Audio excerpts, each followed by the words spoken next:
pissed off, miss shit off course. Which way shit's going? Spent too much time in hibernation. Sleep, what went wrong? Things changed from lift off up until the destination was reached. Mind and body weak, gone from the stress on the brain.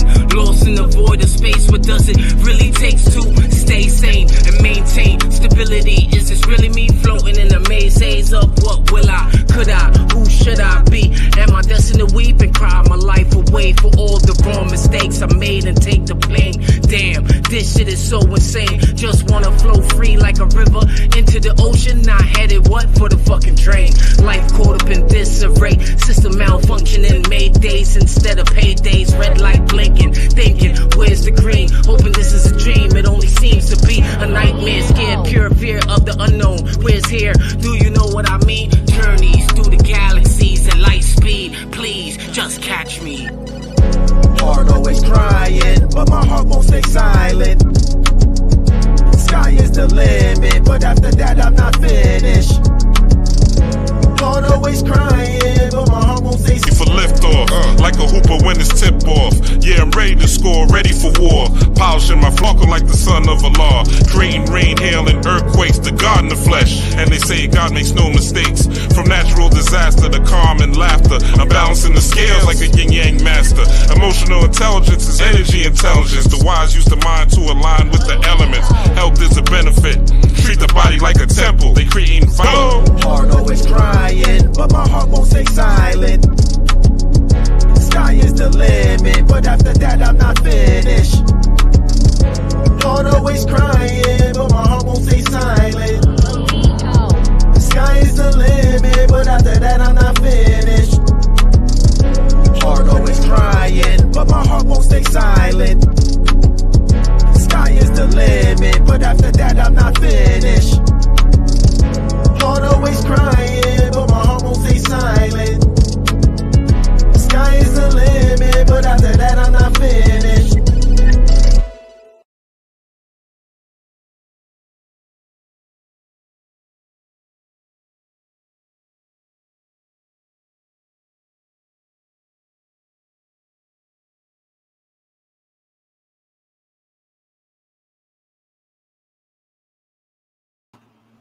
Peace, power, and prosperity. Rob Blackstorm here. Happy Sunday. Hope you had a great week. And if you didn't have a great week, I hope that you are working on making it better. Because nothing comes to a dreamer but sleep. And as the great poet Nas said, sleep is the cousin of death. All right? So we always want to be changing and transforming. I have special guests today. I want to bring up, first and foremost, my colleague, one of them, on this particular journey, Mel, Divine Feminine Works. Salute, Mel. What's going on, Rob? What's going on? What's going on? And I have another one of my esteemed colleagues, Monique Ruffin, the Moon Mama. Welcome, Mo. Hey, Rob and Mel. How y'all doing? Good. How are you? I'm good. Welcome. It's an honor and a privilege. Thank you guys for stopping by my channel today and blessing me with your presence and your essence and your divine femininity. I bow in honor of you. Now, Thank you. That was a lot. All right now. Okay.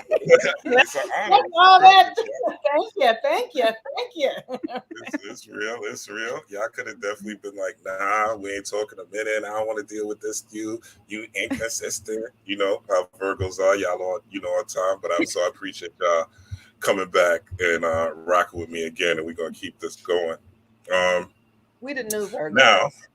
Exactly. Yes. Twin Virgos. Yes. This is a blessing. Shout out to everybody in the building. If you are here, please smash that like button. All right. And we're about to get started. So how was your guys' week? How you guys feel? Energetically, there's a lot of planetary movement out here. A lot of solar energy. A lot of transformation, a lot of changes in society with technology. How you guys feeling about everything? Energized. Definitely energized. Like on fire, really, for certain things. Like this Leo season it's real. It's definitely real in a good way, in like the best way possible. So I feel really good. Definitely, definitely. I'm actually pretty internal right now, which is fascinating.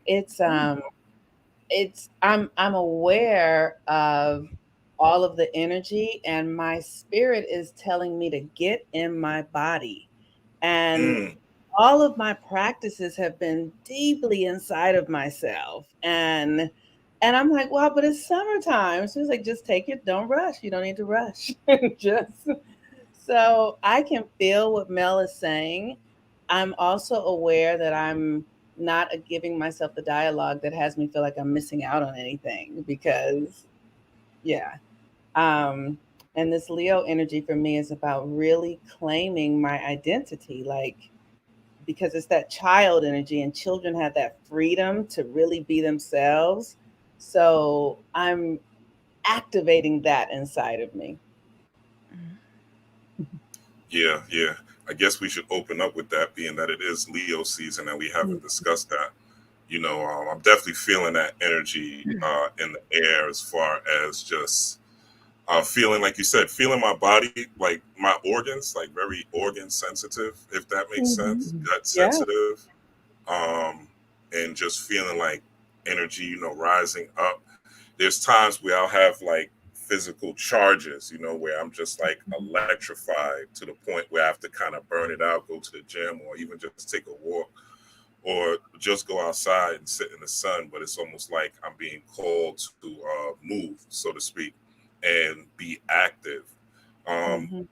Talk to us about Leo season, what that means, and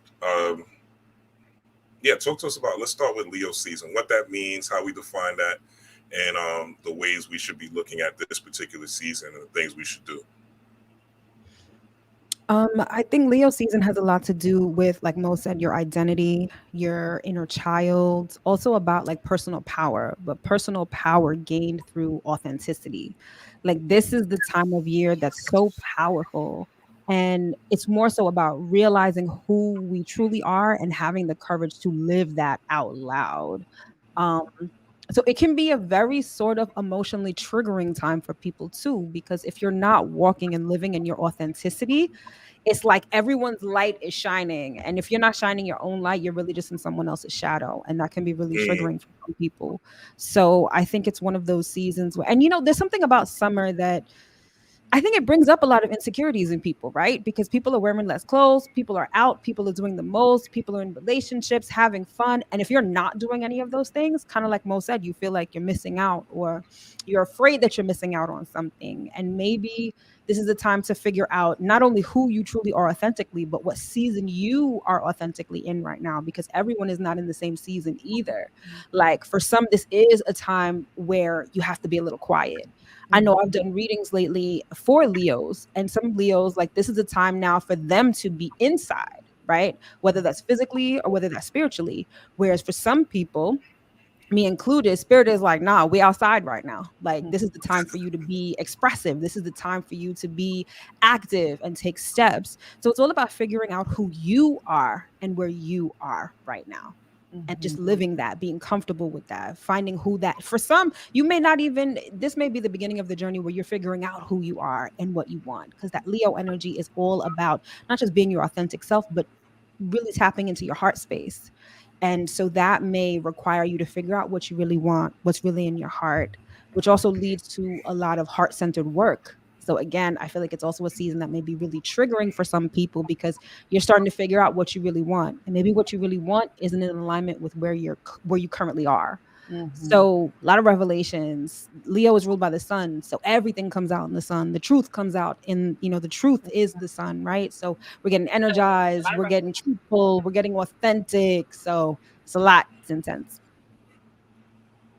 Yes, that's what you got, powerful. Mo? And Mercury's in Leo, Definitely. and Venus is retrograde in Leo, and Mars just left Leo, though it's been a little bit of a minute.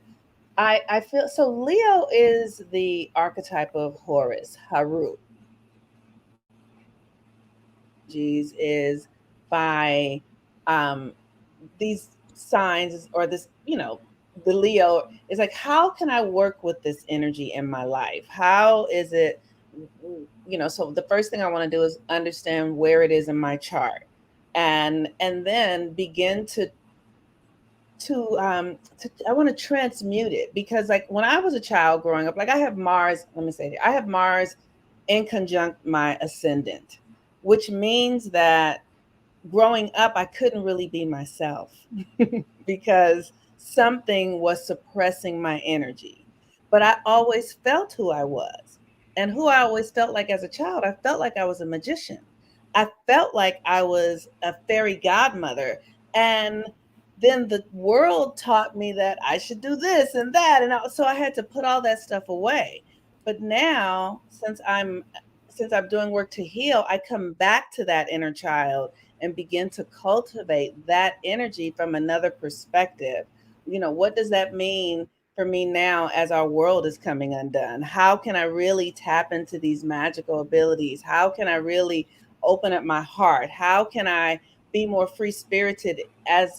How can I allow my inner child to be more free spirited now, even though she wasn't couldn't access that as in my childhood, right? Like, and because the energy is always there. The body remembers everything. And so we're always working with our own experiences, our own psyche, our own um, karma, so to say.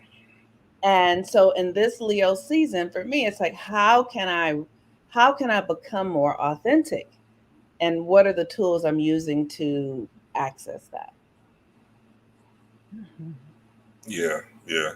That's been the big call for me: authenticity, stepping out of fear-based thinking.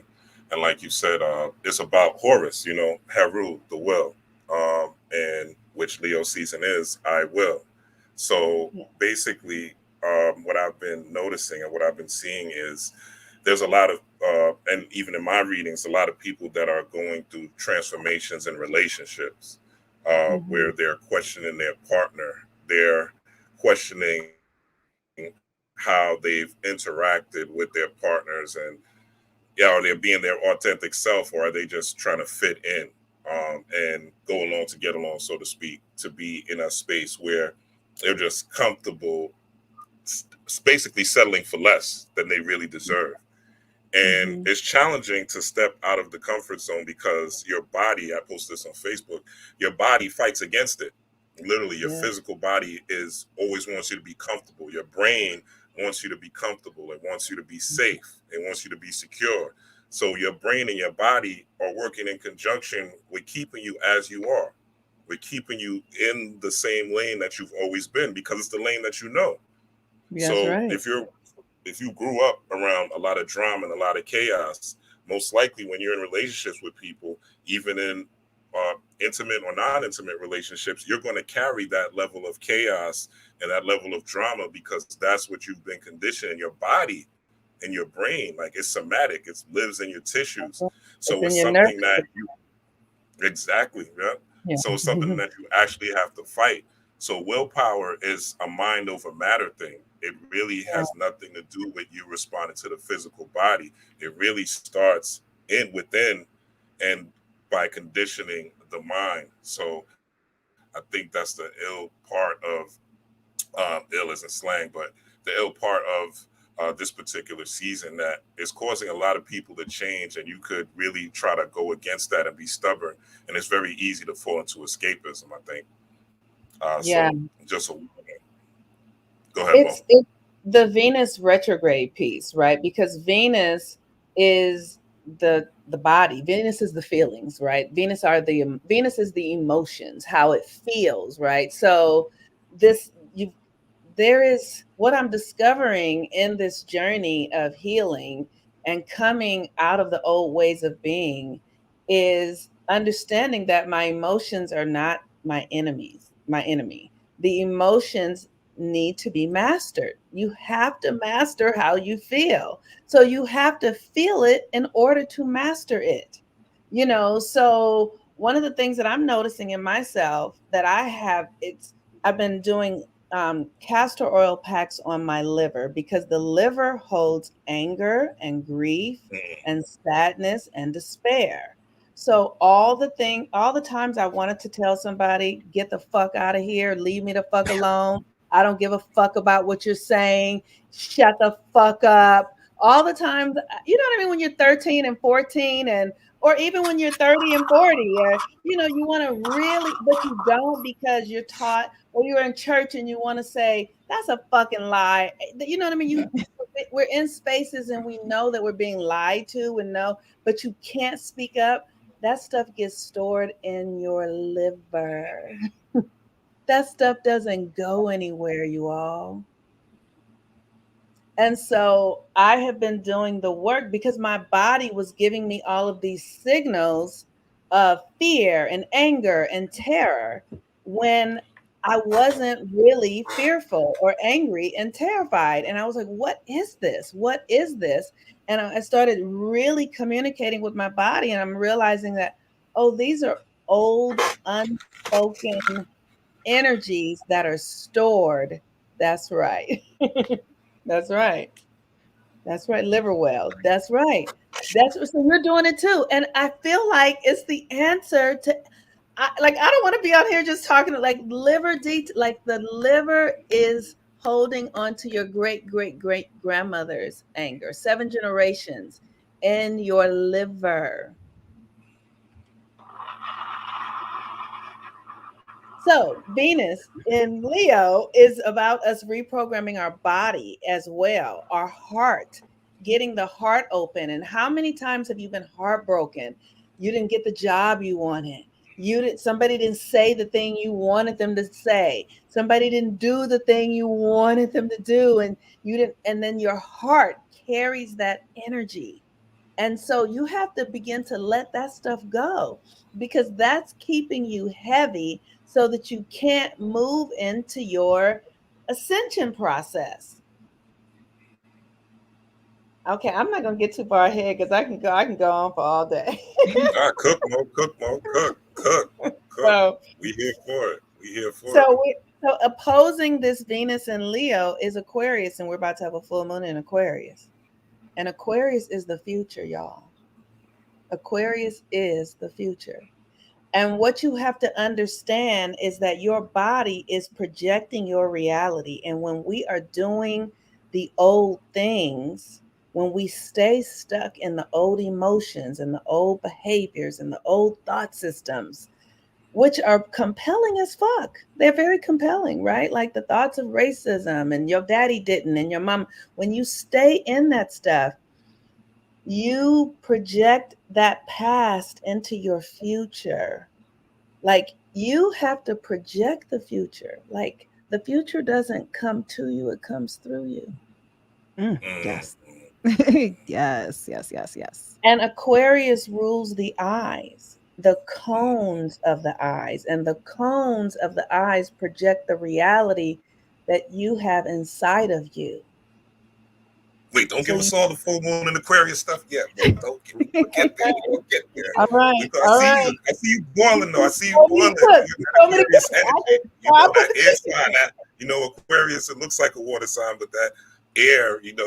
When you boil water, you get air. You get steam, right? So That's right. you are on fire right now. You are on fire right now. All right. I want to talk about this first and foremost. Well, Junkyard Mhm. Jedi said the body keeps score until the mind is restored.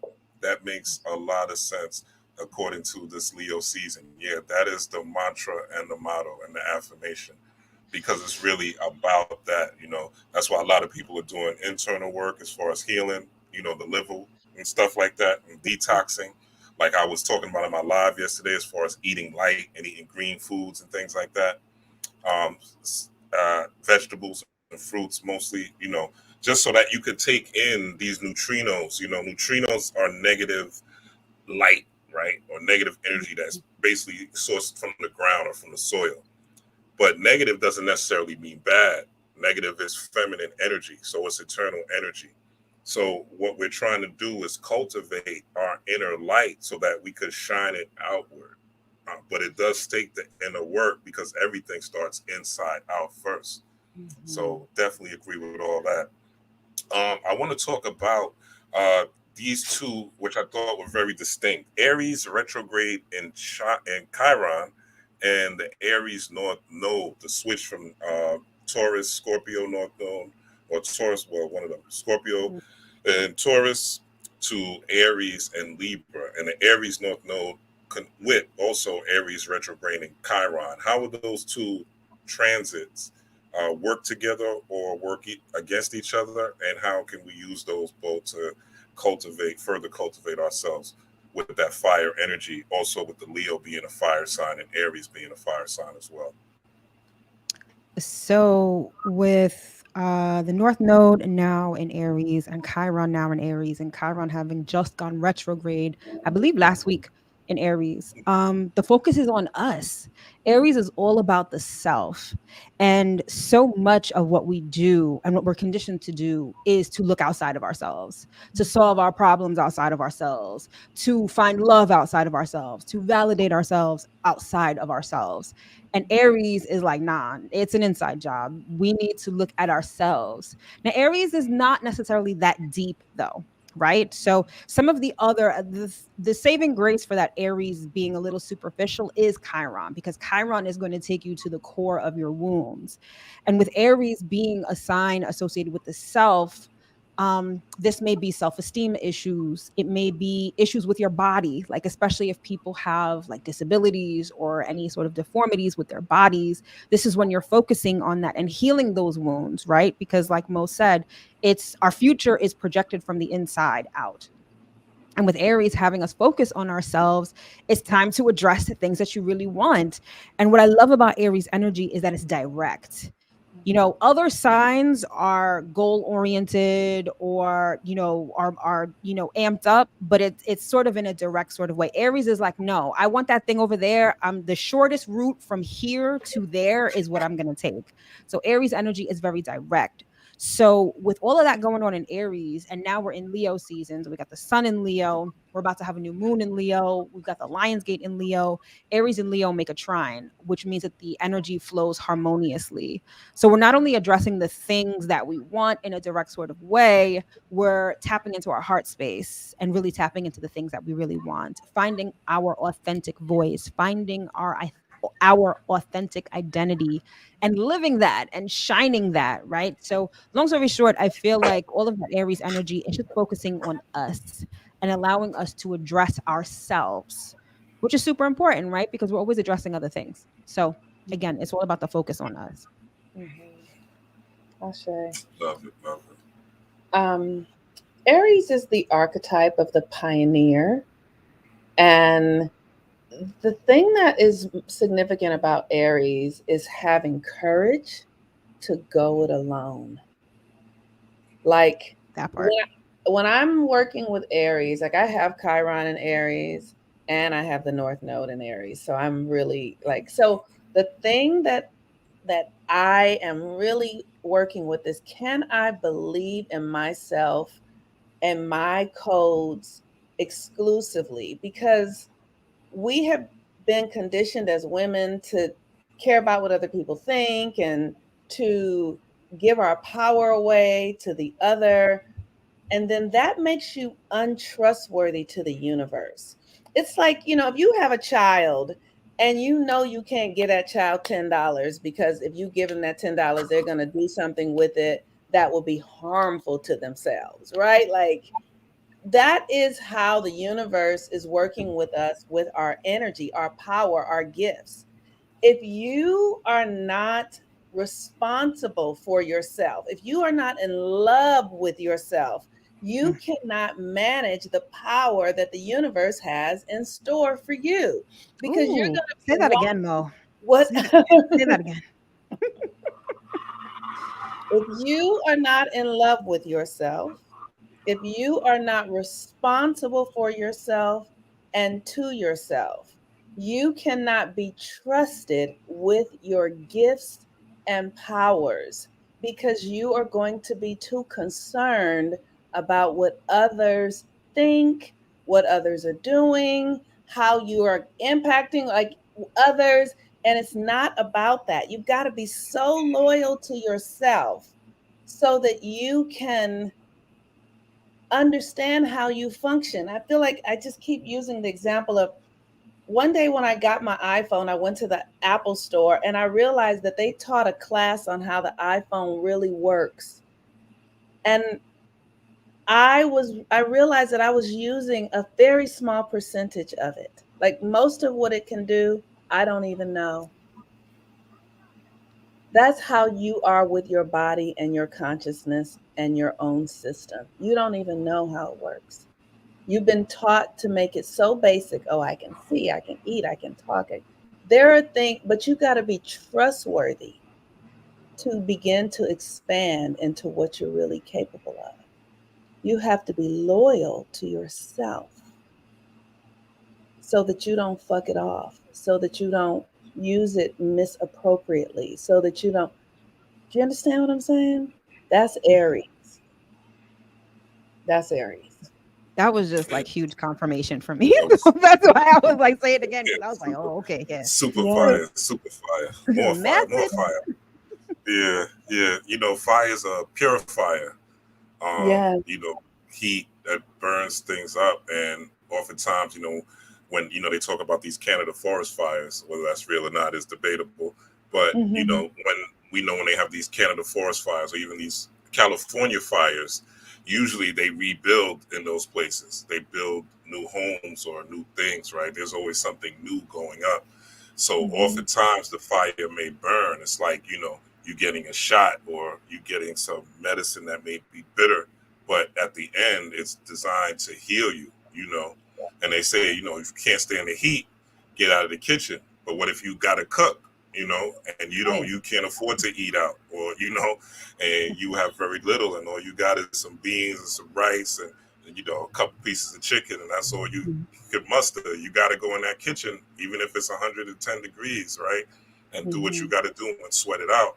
So this type of energy, I feel this Chiron is very helpful for shadow work. Like I was saying this in my live yesterday, this is the easiest time to alleviate and get rid of bad habits, but you are going to be challenged along that pathway. Like it's not going to be, you know, peaches and cream and just, it's going to be easy, yes, but you still have to use your own internal fire to match the external fire that the astrology and the cosmology has given us. You have to be one with nature, and that is challenging again because again everything is working against you, not only your body but the so-called powers that were, that people call the powers that be, are constantly putting things in media and social media to stoke your fire towards things that don't really matter for you Mm-hmm. and are not designed to help you, but are designed to get you enraged, which is the wrong way to use fire, and keep you in phases of fight or flight and fear. Like you were saying Mm-hmm. earlier, Mo, before we got on, the nervous system, right? Engaging the nervous system and keeping you nervous and keeping you worried and keeping you anticipating the next wrong thing. That's Mm-hmm. really not the way to go about it. You want to use this Chiron energy to really focus on you and focus on healing you. And what is it that is going to take you to that next level in your life? And what is it is that is going to draw you closer to the divine being that you are and unlock those light codes that exist in your DNA, especially those that are melanated, that really now with these heat waves and these record heats, the July is the hottest month on record so far ever. So it's a privilege for us to even be alive to survive COVID and be grateful for the life that we even have. And that is the start of turning that engine, your gratitude for simply just being alive, being able to inhale, right, and breathe in air is a miracle in itself. And many people are struggling to even do that right now in a hospital bed. So just want to touch on that. Great, great, great, great insight as always. And also I love. Aries last week. Go ahead, man. Oh no, no, no. Finish your thought. No, I just want to say Aries season is also co-assigned with the Kemetic deity Osir or Osiris. And he has a crook and a flail in his hand whenever you see him. And the crook is like a hook, and if you think of Captain Hook, and it's a hook that brings things in, and the flail would also beat things away, right? So it's about having discipline ultimately and being balanced and knowing that positive and negative polarities must exist. And once you understand that bad is going to exist, you're not going to save everyone, and good is going to exist, right? Everyone is not bad or evil either, right? Those polarities, and they always have existed, even in ancient Africa, there was never a time where it's just purely peace. Now, maybe more But people they on the exist side within of you. light. They're They right. exist within you. Like, that's the thing. If you can understand that the polarities are inside of you, put the attention on yourself. That's it. Yeah, yeah. Like Coach Sean said, purpose associated with yourself. Yeah, that's Mhm. right. That's right. Because that's where we're going. All right. Let's talk about another powerful transit I think that we're going through is Jupiter and Taurus. Jupiter and Taurus. Jupiter being a planet of expansion, luck, growth, spirituality, spiritual knowledge, and also Taurus, the planet of I have, possessions, comfort, luxury. How does that affect us during this Leo season? So Jupiter is all about expansion. Taurus is all about your comfort zone. This is all about expanding past your comfort zone. So the energy of Jupiter has sort of a similar energy signature to the North Node, because the North Node is all about expansion, right? And so is Jupiter. So with the North Node having gone through Taurus over the last 18 months, right? We've been presented with opportunities to expand. Now it's time to do the work to actually expand into those opportunities and to venture past our comfort zone. And everything about Taurus is work. Taurus loves luxury, but Taurus is willing to do the work to have the luxury, right? So now I feel like this Jupiter in Taurus transit is about, all right, I've seen the opportunities, I see what I want to do, I see where the universe is taking me. Now it's time for me to actually put in that work, right? So we're putting the work on, we're putting in the work in many different ways. With Chiron being retrograde in Aries, we're doing the internal work and we're addressing ourselves. But with Taurus being an earth sign, a practical sign, many of us are doing the physical work. We're doing the physical activities. We're taking action steps toward the things that we want to expand into, where we're meant to go, who we're meant to be.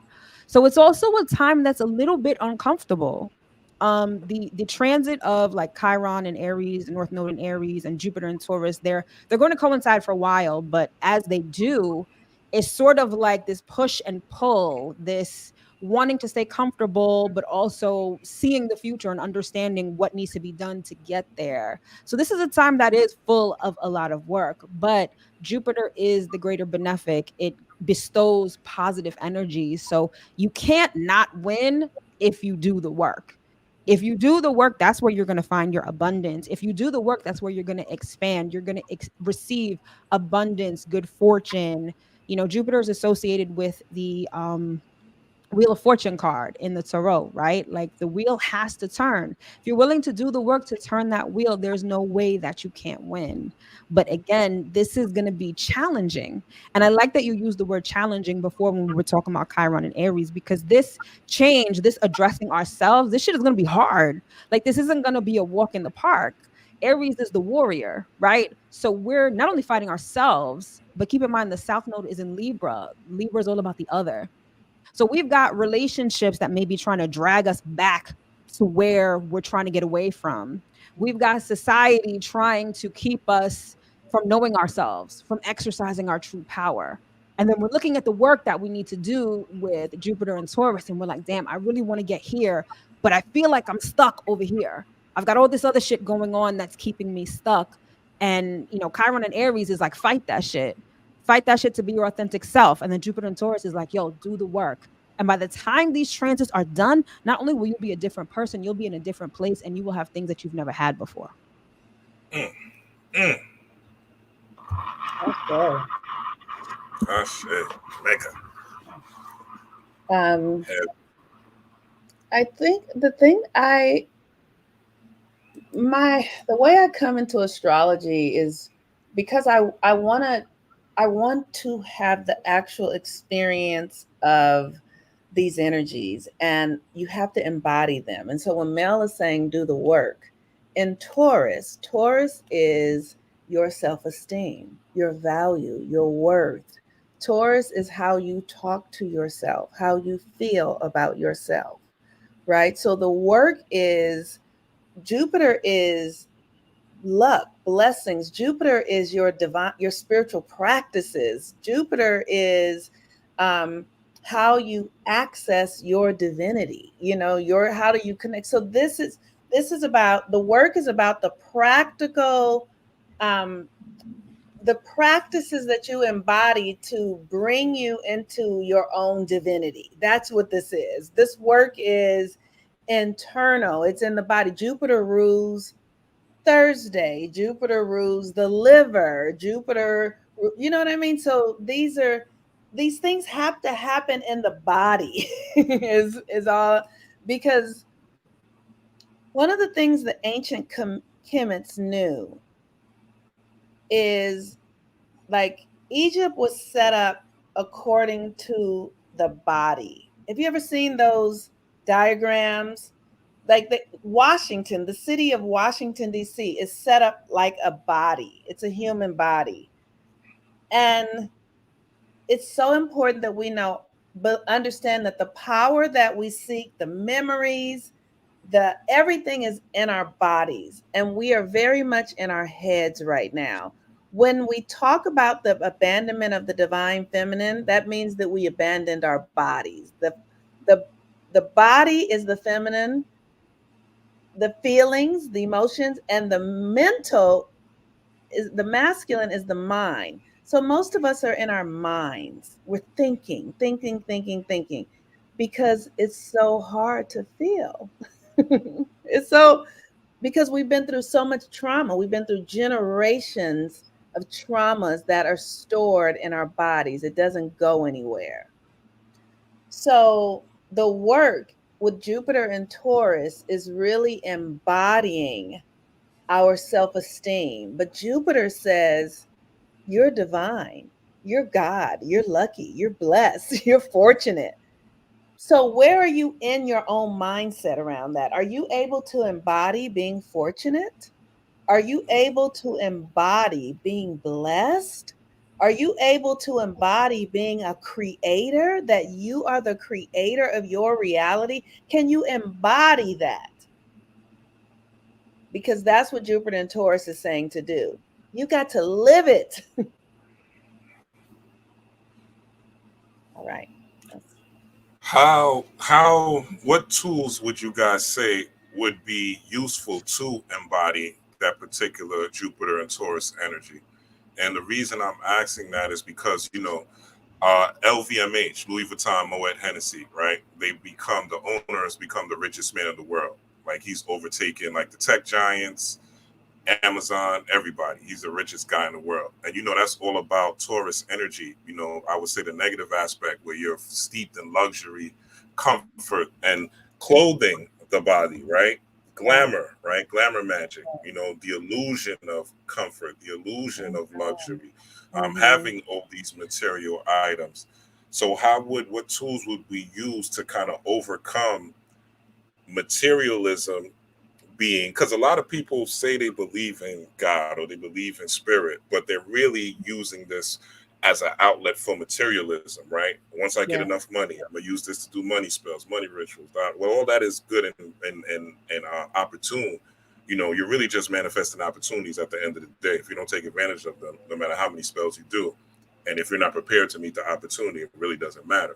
However, a lot of people think that once they get this right amount of luxury, that they will be whole. So what tools would you guys use to manifest that inner so-called fire, to match that Jupiter and Taurus energy and not be fooled, so to speak?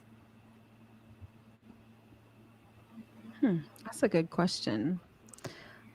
So essentially, you're asking what do we do to embody our divinity, essentially. Right. Essentially. Yeah. I know for me, it's a daily practice, right? And that's the essence of Taurus energy. Like, it's not just thinking about it, right? It is the rote work. It is doing it on a daily and consistent basis. And for me, I do a lot of mirror work. I do a lot of subliminal affirmations, whatever I can do to flood my body with this thought that allows me to have the feeling, right? Because it's more like Mo was saying before, it's more than just thinking about it, right? Everything with the body is feminine energy. The thought is the masculine. You have to drop down into your body. How do you feel that? looking at yourself in the mirror and telling yourself, this is who I am, this is what I embody. I know that helps me, and I do that on a daily basis, right? Jupiter being an energy of spirituality, it also includes rituals, right? So that daily ritual, of course, Taurus, Jupiter being in Taurus, of allowing yourself and sort of flooding yourself with that feeling of what it means to be divine, that feeling of what it means to be abundant. And, Jupiter is also about higher knowledge. You can't think of things in a very superficial sort of way, kind of what you were talking about the materialism. Abundance isn't just material abundance. Abundance is an abundance of health. It's an abundance of spirit. It's an abundance of happiness, right? Immersing yourself in situations that create that feeling that you can sort of, I like to think of it as like, like your cell phone battery, right? Like you've got to fill up that battery with that kind of feeling so that you can tap into it anytime you're feeling kind of low or anytime your battery is kind of low, right? So it's about immersing yourself. For me personally, it's about immersing yourself in situations that allow you to feel those things that you are embodying, and also daily rituals to remind yourself that you are divine, you are abundant, and all of those things. That was good, Mel. I just love Virgos. Excellent, excellent, I do. I excellent. love them. I can listen. I really can listen to Virgos all day long. Like not even myself. Like listen to other Virgos. I'm like, oh, that's I'm so. the same way too. Um. So the things that I do lately, so I do different things because I'm mutable. Like meaning, so my rising sign is mutable. I'm a Pisces.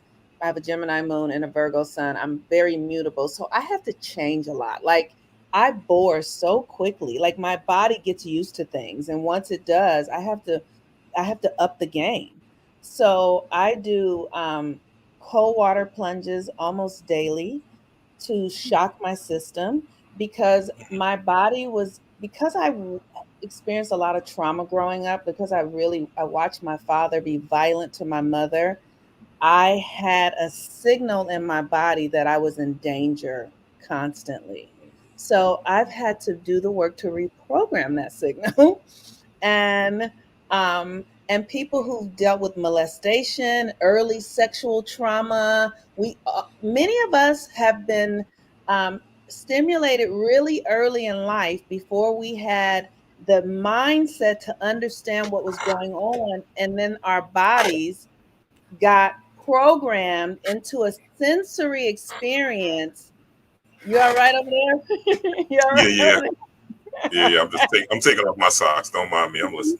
All right, baby. Are you drinking hot though? Are I'm you cooking. I'm cooking. The right? information got me cooking.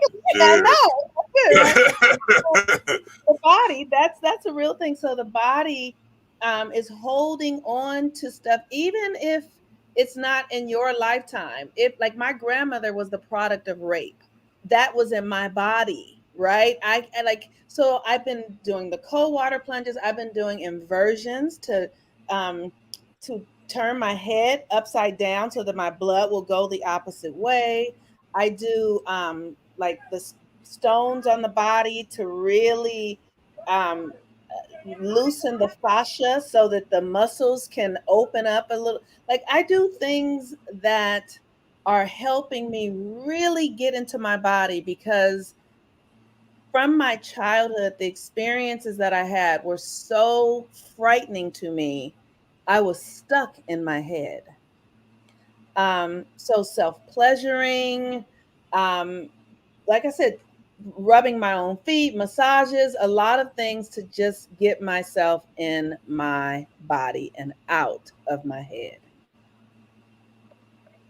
I like Excellent. those. Those are really great. Like, and it's so in tune with, Jupiter and Taurus, right? Taurus Yeah. is very visceral, very related to the body. So that's like in alignment. That's great. Yes.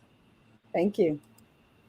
Yes, it's very interesting. Y'all talk about the body because a lot of women, I read that a lot of women when they go through childhood trauma, sexual things of that Mhm. nature, they tend to put on weight as a way of protection. But it's Yes. like subconscious. It's not something that they're even thinking about, but it's really just like a subconscious reaction to just to avoid, I guess the male gaze or, attention from the opposite sex so that they don't feel violated. So they will put on weight. Um, you know, when you think about rituals, I always think about like commercials. Commercials are a ritual. Their Yes. ads are a ritual. They're repetitive. You see them all the time. If you click on something and you look at it for a little while, that's how Instagram or Facebook, you click on something and you Yes. look at it, even if you don't buy it, once you log back on, that ad is probably going to be the number two thing you see, right up there, Mm-hmm. and you're going to see it over and over and over again because basically it's trying to condition your mind to like that thing and also activate the part of your brain that is the reticular activating system, so that you can constantly be identified and be drawn to that particular product. So Mm-hmm. marketing is magical, you know, and if we could re-engineer a lot of those steps, like, psychologically speaking, the weight could fall off. The heaviness of what we've been through, the heaviness of our trauma, the heaviness of our experience, especially growing up in certain environments. Oh, where'd the milk go? Hopefully she comes back. But Mm-hmm. the heaviness of the environments, really put us in a certain light, in a certain predicament. So I think Yes. that's very important. I Yeah. think that's very important.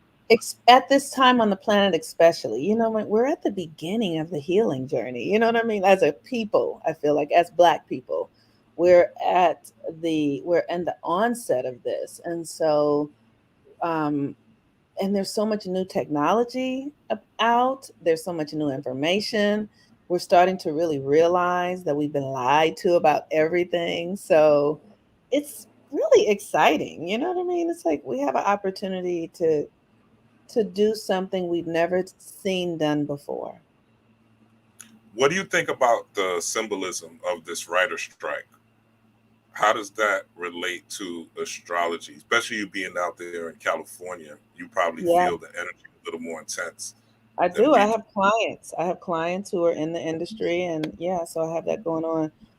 I think the symbolism of this writer strike is the age of Aquarius, and we have been doing, these and I get why they do it, but they have these unions, and these unions govern everyone's ability to make money and to do things. It's like the daddy. The daddy says, "We don't like how much money we're making, so nobody gets to work because they're doing this thing, right?" And so the daddy says, "Nobody's going to work until they give us more money, and we're all going to strike."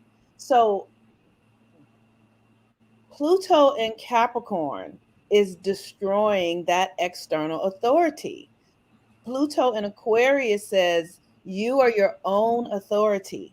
So these industries cannot continue to exist in this one size fits all kind of thing, um, because our system was at its onset rigged.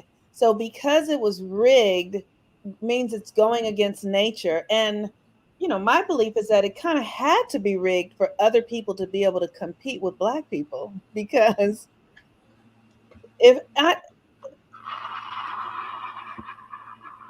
Big so talk big, talk big. so in order for them to compete with us, we had to give everybody a head start. We gave them a 400-year head start. So now the system cannot sustain that any longer. Evolution is saying no, like, you guys are playing the same old game. That game is old in the evolutionary system. So these pimp prostitute relationships where somebody is making the choices for what I do with my body are over with. It's just over. It's just a system that's done. And so now, they get to fight about it. But what's going to happen is people are going to just start going directly to the companies, I imagine, just selling their own scripts. And you'll learn how to negotiate with who you are. Everybody negotiates their own. That sounds like a lot, but it is what it is.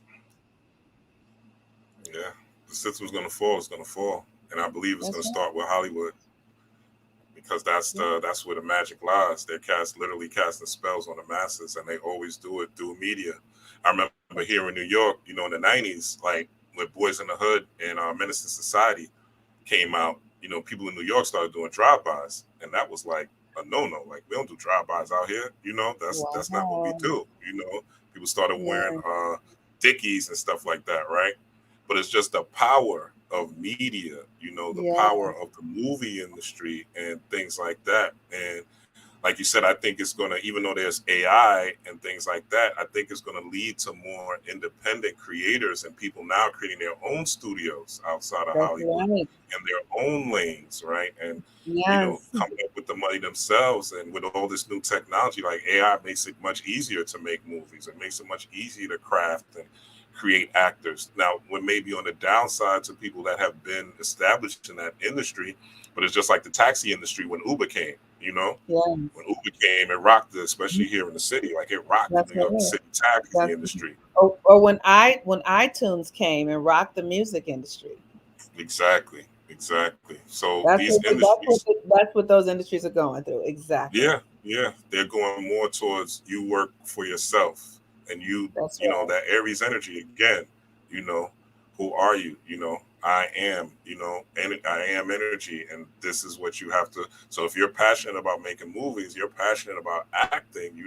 Now people have to come together. You know, and Right. form collectives and put out their films and still make sure, and now you have technology to do the same special effects with AI that the big studios are doing. That's why they're like, yo, we don't need y'all like that anymore. We could use That's right. AI. That's you right. You know can sell your movie on YouTube. You can just put it on and, YouTube and sell it, distribute it yeah, that way. You know what I mean? yeah. Market it. It's everything is available for the individual. What you think, Mel? I know you dipped out for a little while. We were talking Yeah, about something happened. Something happened with my th- internet. this happens. It happens to the best of us. We were talking about the writer strike and uh, how did you see that as far as a symbol or the symbolism of the writer strike in Hollywood as far as Oh, the astrology goes? it's just the age of Aquarius, number one. Like it's like adapt or die at this point. Like people that are still holding on to the old stuff, like you're gonna get lost in the sauce. Like we're on a whole different level. And if you're not willing to go there, then you're kind of just left with the scraps, whatever those scraps are. Mhm. And it's just this Pluto into Capricorn back into Aquarius. Like we're gonna see everything being dismantled, every single thing that has to do with so Capricorn and Aquarius, they both represent different side of the same coin, right? They both have the same ruler, which is Saturn. So Saturn can be the old, but Saturn and Aquarius also is represented by Uranus, which also represents breaking the old and going into the new. So we're simultaneously seeing old structures dismantled and new structures being formed in different ways. And Aquarius, although Aquarius is about humanity, it's about your individuality within humanity, right? And also that Aquarius Leo axis has a lot to do with our identity, right? Capricorn can be very much about society and fitting in, thinking about what other people think, right? Because Capricorn has a lot to do with our reputation. So even though we may stand out, we're always thinking, well, what is everyone going to think about me? Whereas Aquarius is like, I don't care what people think about me. I'm just doing me. And Aquarius is like finding people who do the same things. So we're going to see a lot of that. I think this writer strike, even that impending UPS strike, it's like all of that stuff, it's the past. And so all of that stuff has to be dismantled because where the earth is going, where we are meant to go, all this internal work that we're doing right now, it's not for no reason.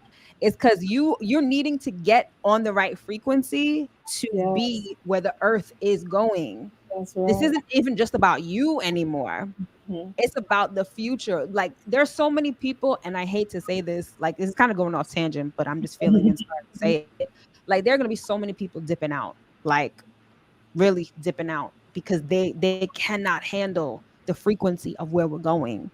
It's too high. It's so dissonant from where they currently are. Like some people are just going to be like, yeah, this is where I sign off because it's too much. Like Can't we take are the heat. being Exactly. Like we are being built right now for the future and we're doing it from the inside out. So yeah, all that we're seeing now is just the old world falling away. No biggie. Absolutely. Mhm. Absolutely. Lindsay asked the question, what do y'all think of the industry of when do you all think the industry of education will shift public school system?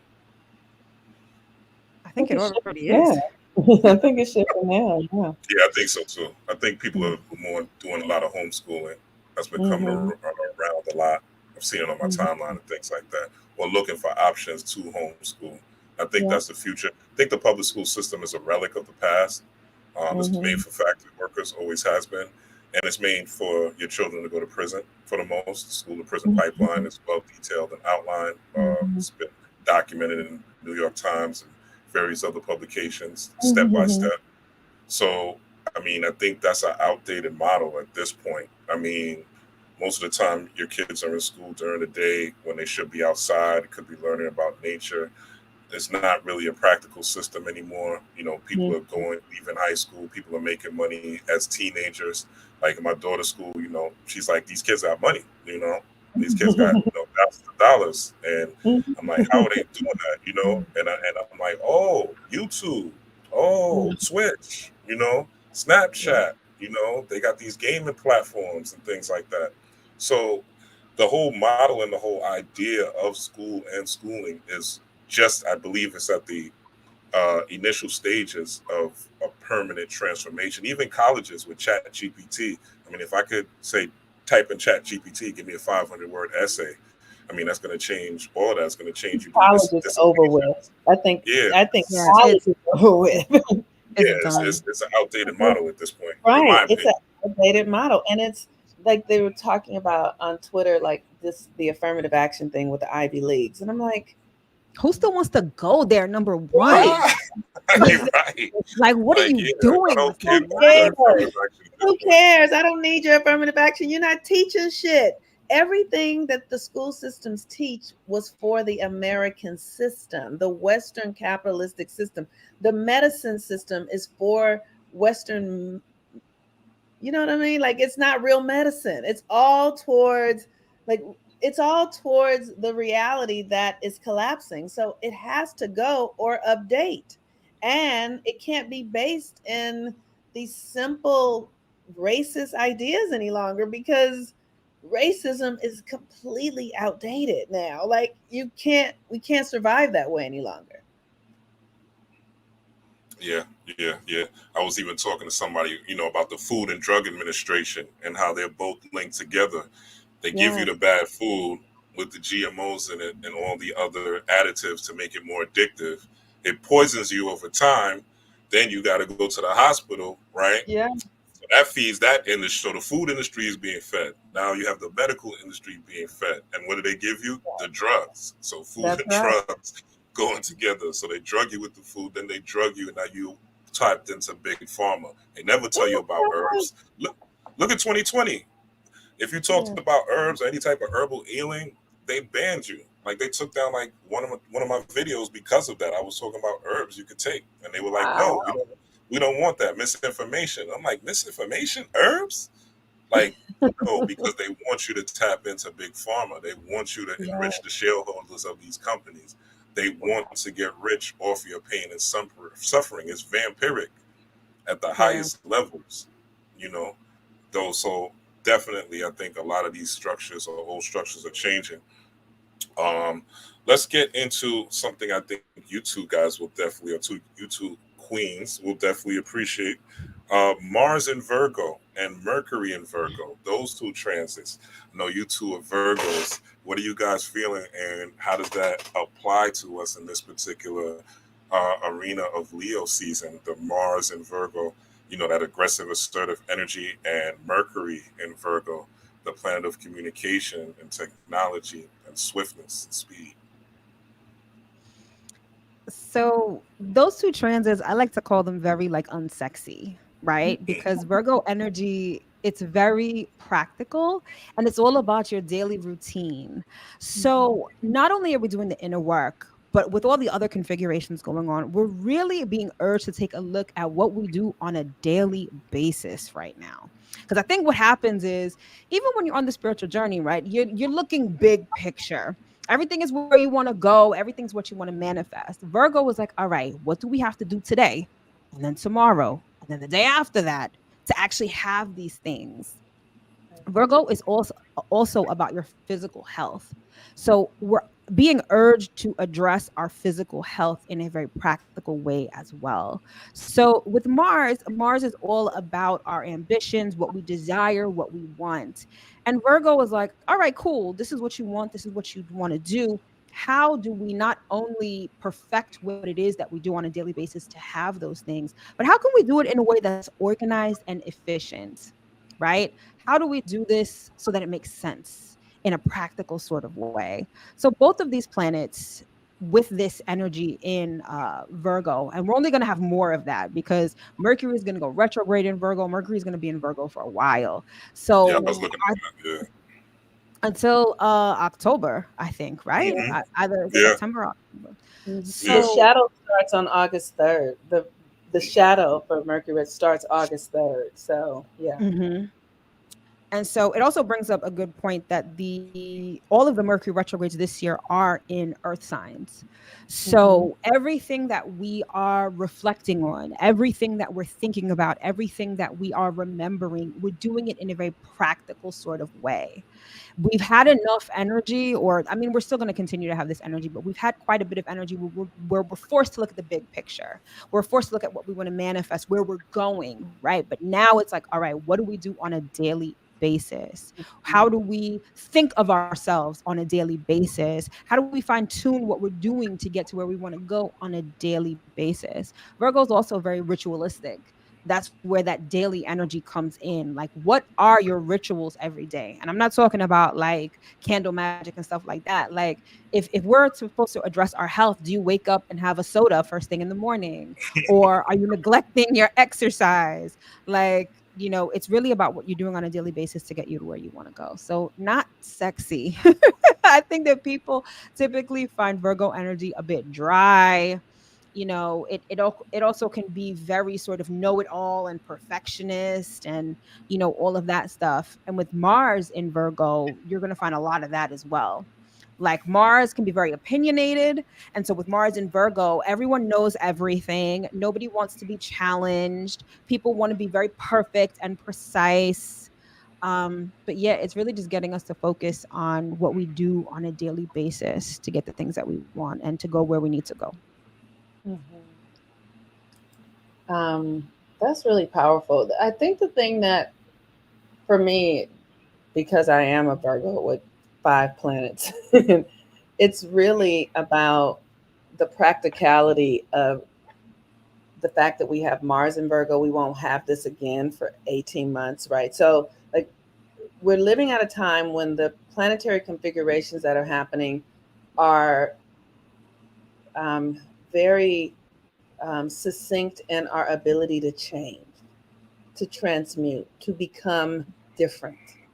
And Virgo is the feminine. And so this is the energy that allows you, this is the energy of really getting yourself ready on the inside before you present yourself to others, before you come into the world. And so, what we're really doing right now is building new identities. It's important that you understand that you have the power to call your own name, to make yourself into who you want to be. Like the way, like we were talking about the school system, you had to go to school to become a doctor. And that school bestowed that identity of doctor upon you. Well, no one can bestow an identity upon you. You are born to be and do something, and you have a purpose, and that purpose is inside of you. And it is with Mars and Mercury and Virgo that you really become devoted to who you are. Virgo doesn't belong to Virgo, the virgin. Why is she the virgin? Because she doesn't belong to anyone but herself. So, who do you say you are? And how do you live into that on a practical daily basis? Do you say you're a healer? If you say you're a healer, how are you living into being a healer? How is that? One of the things that I'm discovering about as I do this work as a coach, you know, running classes and as a teacher, I have to I have to walk my talk.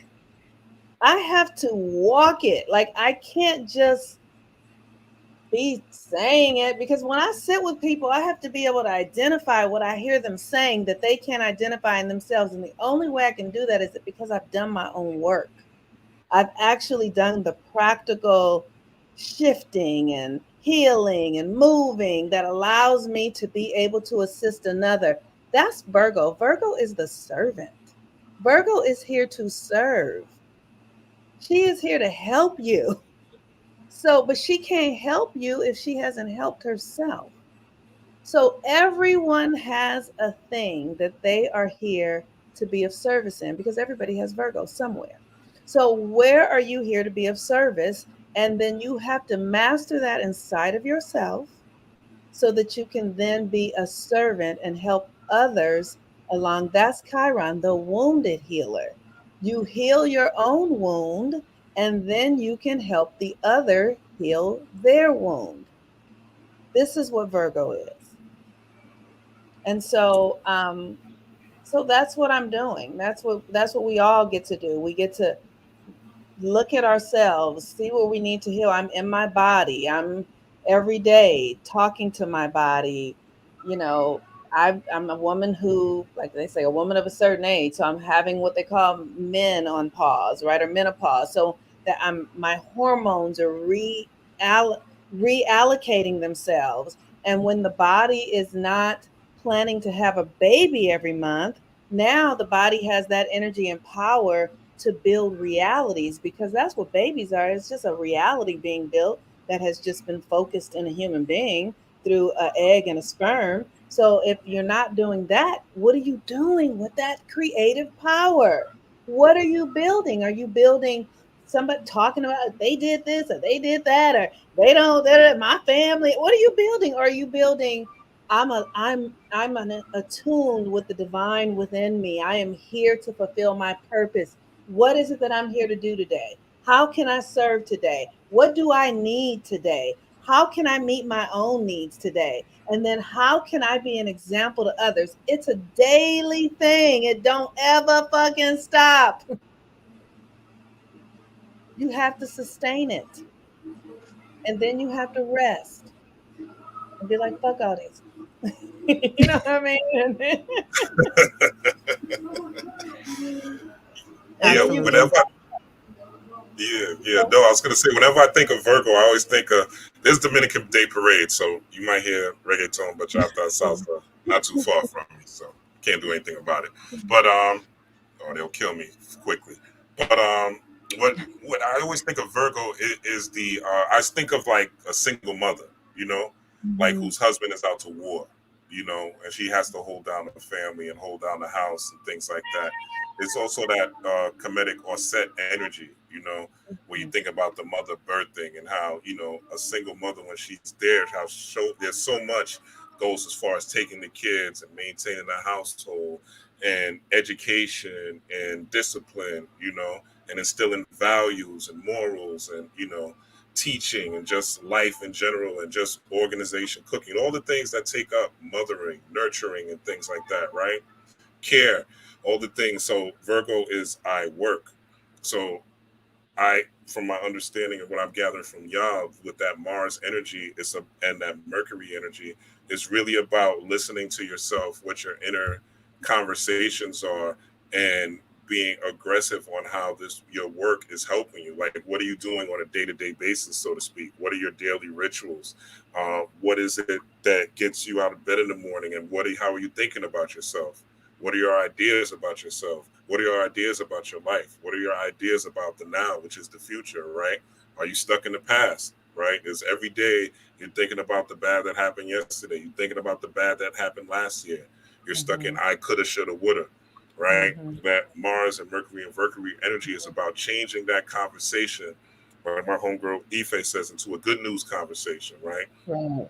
making sure that our conversation is something that is serving you, and then going out and attacking the day that way.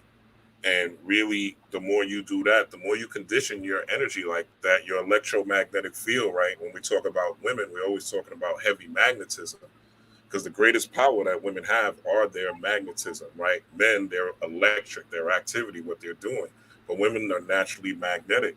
So it's really about being in that space of, even though you are doing work, make sure your work is fulfilling you, and that it Yep. is work that is serving you, your best interests, and also the interests of your family and those that are around you. Um, all right, let us Yeah, go don't just into, be working for money. say it again, say it again, Mo. Don't just be working for money. Money is not Right, enough. right, You have right. to There's really many, be fulfilled. Yes. right, right. There's many millionaires and billionaires that nobody cares about, nobody remembers, and people are cursing them every day at their grave, and every minute that they were alive. You know, that's not the type of existence you want to live. That's when you reincarnate back as a frog and got to go through the stages again before you become human. Yeah. You know, Yes. you don't want to, yeah, because this reality isn't the only reality. You know, there's cycles to this. You know, this whole Can we planet, talk the about that cycles a of little life. bit? Go ahead, Mo. Go ahead. This reality, there are there are countless realities. There are countless realities. And there are countless versions of you. I mean, these are hard things to get, but this is what's true. So everything that you desire already exists, and that version of you that exists that has what it is you desire. There is a version of you in this reality that already has what you desire. And the thing that we have to understand, that I'm beginning to really get, is that you access that from inside of yourself. You cannot, you don't, it doesn't happen externally. You have to impose upon the universe from an internal knowing of who you are. You have to meet the frequency, and then that reality that is you comes into, it's like a revolving door, right? Like that door that just goes around and around and around. That's an invisible experience that's happening on the earth, and when you resonate in the frequency of what you desire, that is in alignment and in a tune with your soul's purpose, you just pop in it, you just get yourself there. But it's Mhm. inside of you. And it's just so important for us to really understand how this reality works, because we've been taught something that isn't true. We've been taught that you got to work hard, and you don't. That's it's not the kind of hard work that you think. You know what I mean? Yeah, That's That shit we've is been played out, to be honest. slavery's right, over. Yeah, we ain't. right. This ain't the time for slave labor And at all. it really requires more relaxation to get to where you want to be than actual doing of work. It requires doing nothing. Yeah. That's such a Doing fun. nothing and yeah, doing nothing and just being. Like we're That's not right. taught to just be. We're Yeah. taught to run like chickens with our heads cut off, our nervous systems on alert all the time.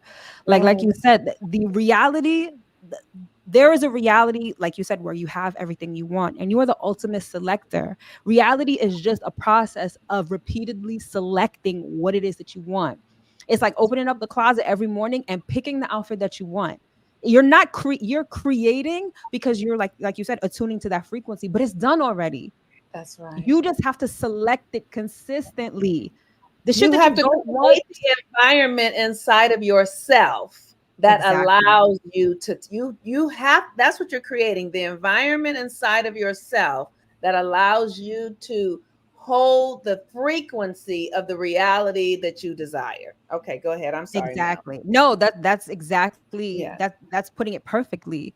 And it's like you create it in your body, you create the feeling, you embody it, and then you select it in your mind as well. Right? Like if the shit that you don't want shows up all the time, because guess what? You're replaying all the time. Every day you select the shit you don't want, that's what shows up. That's And right. it's a fight. You will, in this process of becoming a conscious creator, you will fight yourself on a daily basis, because that old story, the thing that you don't want, the thing that you're afraid of, it's what you're programmed to do, to want, to be, to think of. And it's a fight. It's an act of courage to select a reality that you don't yet see, but that already Yes. exists. Yes. Come Yeah. on, No, that's Thunder. why it's important to catch that, create that, like you said, create that feeling and that frequency in your body. Because when the Okay. challenges come, you need to already have a vibrational match so that the emotions of that challenge don't override your vibration for what your destiny, your goals, and your desires are. But if you haven't been in practice, it's all you've done has been reading books and watching me, Mo, and Mel, and haven't done anything and don't have your own practical rituals, then when those challenges come, because everybody could, I always say this, everybody could be spiritual and righteous when everything's going good. That's the easiest time. Bills are paid, you're feeling good, you got your boo, you just came off making love, right? You've got the glow on you, everything is peachy. You could be super spiritual then. But when can you stand the rain? Like New Edition said, you know what I'm saying? Can you stand the rain? Yes. And you generating the frequency, this is why the meditation is so important, because you have to be in vibrational alignment, because you don't get what you want, you get who you are. So that Yeah. vibrational alignment allows you to match the frequency of your desires, even in your mind. This That's is even right. what sports players do, right? The Right. LeBrons and the Kobe's and all them. That's why Phil Jackson, they always call him the Zen master, because he had these boys meditating and visualizing them putting up shots and putting the That's right. ball in the hole and dribbling a certain way and going by their opponents, because that is how you create a vibration internally. And That's then the right. universe will match that vibration and meet you for what you're putting out. But if you're not doing any of that and you're just listening things and reading books, and you're an intellect, right? You're a left brain, you have all this memory, because that's how we're conditioning through the school system, through memorizing, right? Memorize this, regurgitate that, memorize Mhm. this, regurgitate that. But when do you have your own process of critical thinking? When do you have your own process of thinking? Does this make sense for you? Is this something that matches my desire, right? Is this unique to my experience here on earth, right? And Mhm. that education is way more important than any education someone could give you with a paper degree. I want to shout out to my teachers in the chat. Junkyard Jedi said he plays meditation music in my classroom. Like, teachers should get paid like sports players, 300, 400 million, things like that, really, because of what they do. Um, Lindsay says she plays binaural beats in her classroom. And these are also rituals you could do on your own. Like, life is your classroom. Like, your day to day is your classroom. We are all students of life. So this is how you grow and get your internal degrees, right? We're talking about heat. Heat are as degrees raising, right? Degrees rising.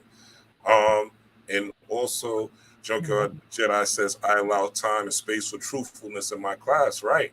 And do you allow time and space for truthfulness in your life, right? Journaling, grounding, again, meditation, visualization, right? Silence, solitude. Do you always have to be in a relationship? Do you always have to go places with someone? Somebody always has to be around. You always have to be talking. Or are you bored when those things don't happen, right?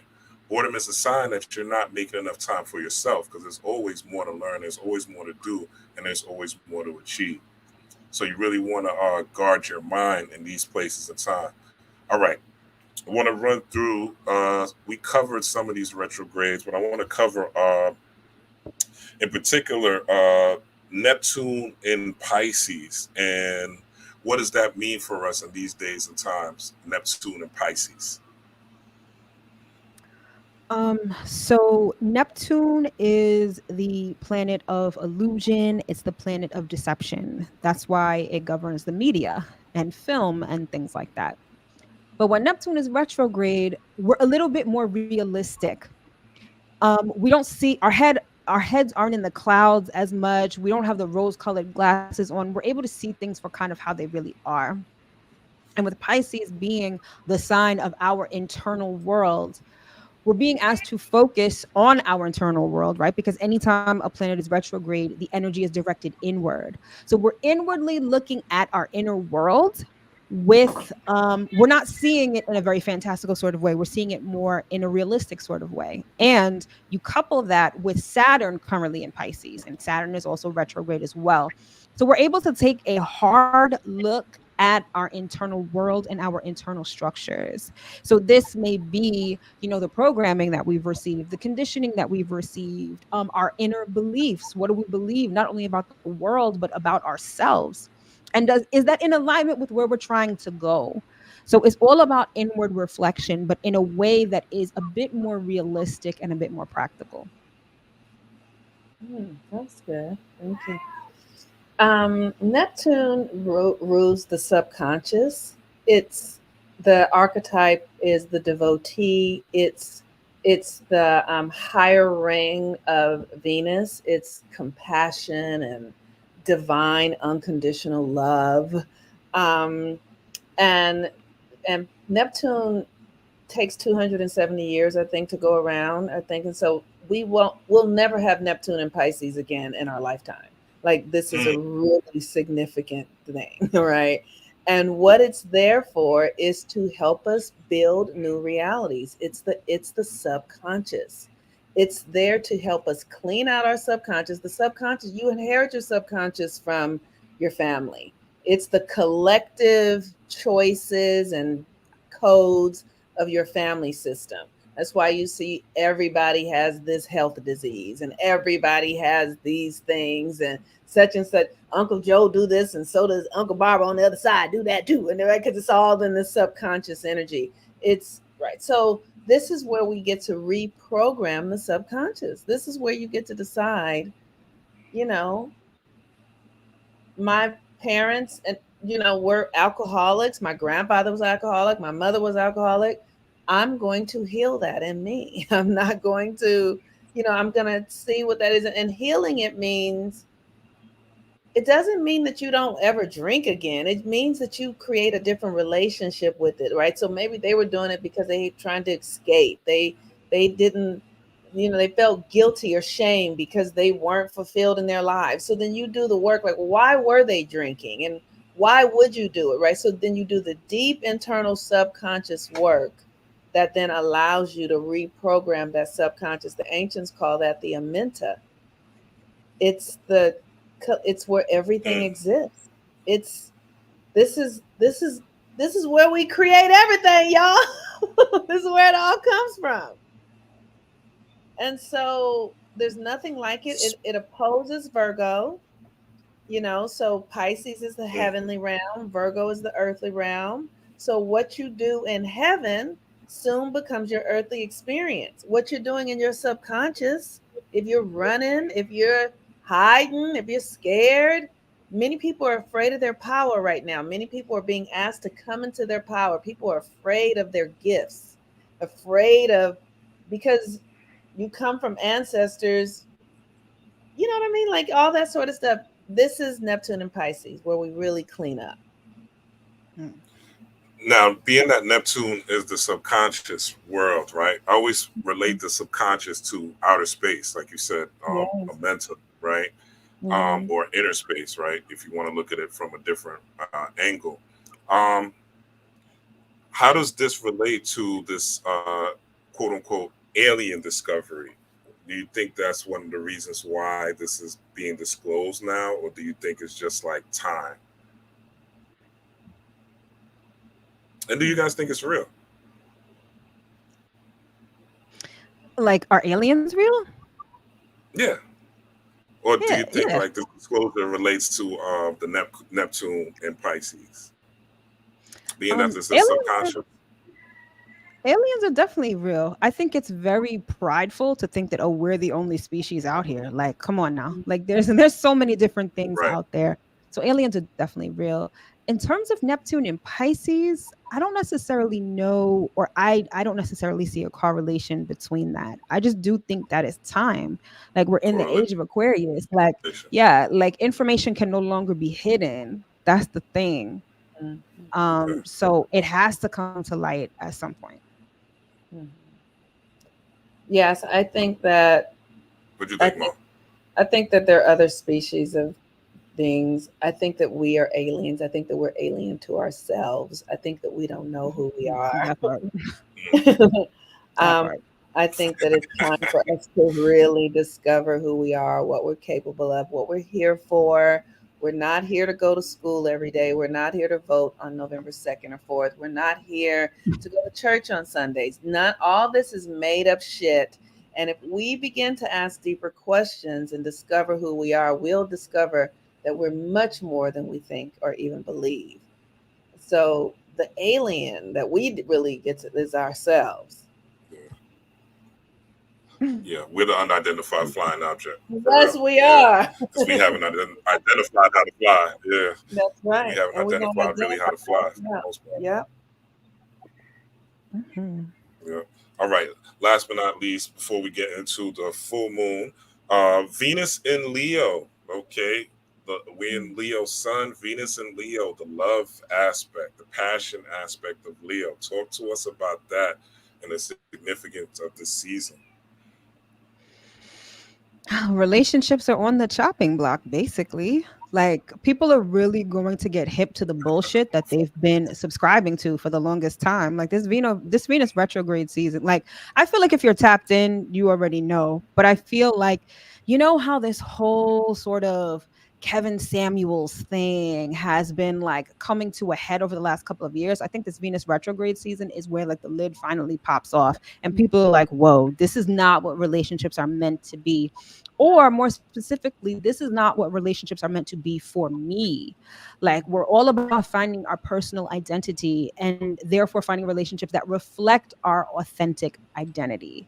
Like, people are going to stop ascribing to these relationship generalizations or patterns that we've been adhering to that just make absolutely no sense, number one, and do not resonate with where we are meant to be going. Everything is getting us ready for us to go to that higher frequency that Earth is being ushered into, right?